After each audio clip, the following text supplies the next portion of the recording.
Энэ баймар болсон.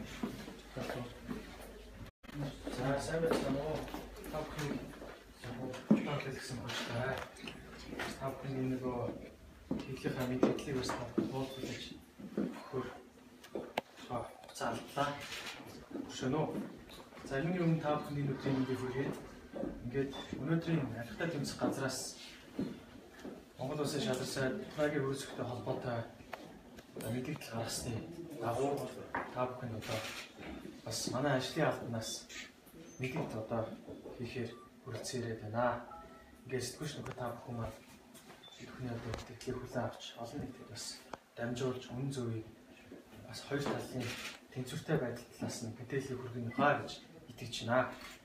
За ингээд та бүхэн мэдээллийг хүргэе. Монгол Улсын шадар сайд Ухнагийн хөрөлсөхийн амь нас, эрүүл мэнд, нэр төр, аюулгүй байдалд халдахаар Монгол Улсын зарим иргэд хууль бусаар тагнах, чагнах, мөрдөх ажиллагаа явуулж байгаа мэдээллийг шалгуулахаар шадар сайдын ажлын албанаас 2017 оны 7 дугаар сарын 3-ны өдөр Тагнуулын ерөнхий газар болон авилгатай тэмцэх газарт хүсэлт гаргасан байдаг. За мөн 2017 оны 7 дугаар сарын 31-ний өдөр Монгол Улсын үндсэн хуулийн 42 дугаар зүйл, Монгол Улсын их хурлын тухай хуулийн 20 дугаар зүйлийн 21-ийн 1, 21-ийн 3, 24 дугаар зүйлийн 24-ийн 3, 24-ийн 3-ын 1 заасныг үндэслэн Монгол Улсын их хурлын аюулгүй байдал гадаад бодлогын байнгын хороонд хүсэлт хүргэлсэн байна. Гэвч одоо авилгатай тэмцэх газраас өнөөдөр буюу 8 дугаар сарын 25-ны өдөр хэвлэлийн бахвал хийх үеэрээ Монгол Улсын шадар сайд хөрөлсөх 7 дугаар сард өөрийн төрсөн дүү Отхон Баяр болон хамаарал бүхий хамаатны хүмүүсээрээ дамжуулан өөрийгөө мөрдөн мөшгсөн учраас яллагдагчаар татах саналыг нийслэлийн прокурорын газарт хүргүүлчихсэн. Хэргийн мөрдөн байцаалтын ажиллагаа үргэлжлээд явж байна гэсэн мэдээллийг хэвлэл мэдээллийнхэн өнөө өглөө. Тэгэхээр Монгол Улсын шадар сайд хөрөлсөх удаа дараа хуулийн байгууллагад гомдол хүсэлт гаргасан байдаг. Та бүхэн сайн мэдж байгаа. Бид бүхэн бас өмнө нь хэвлэлийн хурлаар хэлж байсан. Тэгэхээр бүтэн сарын хугацаанд энэ хэргийг авч хэлцэхгүй, одоо энэ мөрдөх ажиллагааг эхлүүлэхгүй, хуулийн хяналтын байгууллага ямар нэгэн ажиллагаа хийхгүй бодсныг мэдж байгаа хаа. Энийг бид бүхэн бас хэлсээр байсан. Тэгэхээр Тагнуулын ерөнхий газар авилгатай тэмцэх газар 2 сар гаруй хугацаанд энэ хэргийг үнэн зөв шийдэх талаар дөрвөлтэй ямар ч алхам хийгээгүй атлаа. Өнөөдөр ийм мэдээлэл хийж байгаа элтэд одоо нэг талыг барьсан улс төрийн зорилготой бодит үннийг мушгин гуйлсан үйлдэл болж байна. Бид бүхэн одоо ийм мушгин гуйлсан үйлдэл болж байна гэж үзэж байна.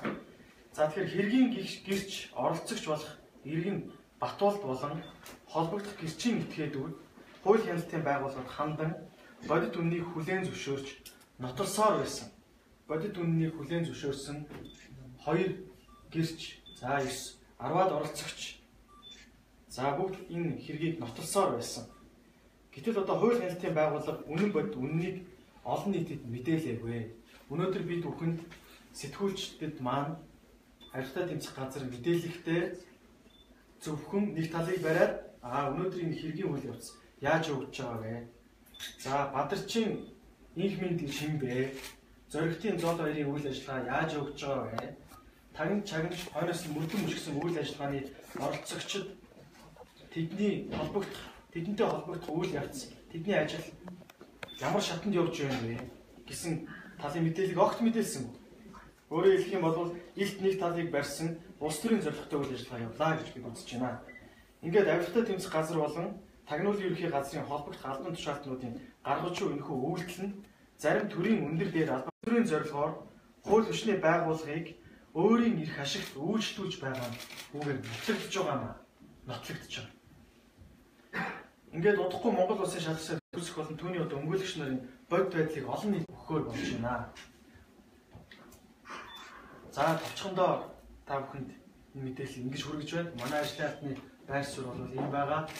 Сэтгүүлч нөхөд та бүхэн маань аль аль талыг барьж зөв мэдээллийг хүргэхээсэй гэж чин сэтгэлээсээ манай ажлын албаны зүгээс Монгол Улсын шадар сайдын ажлын алба, за тэдний гэр бүл, за мөн Монгол Ардын намын 1000 гишүүдийн зүгээс та бүхэнд хүсэж байгаамаа.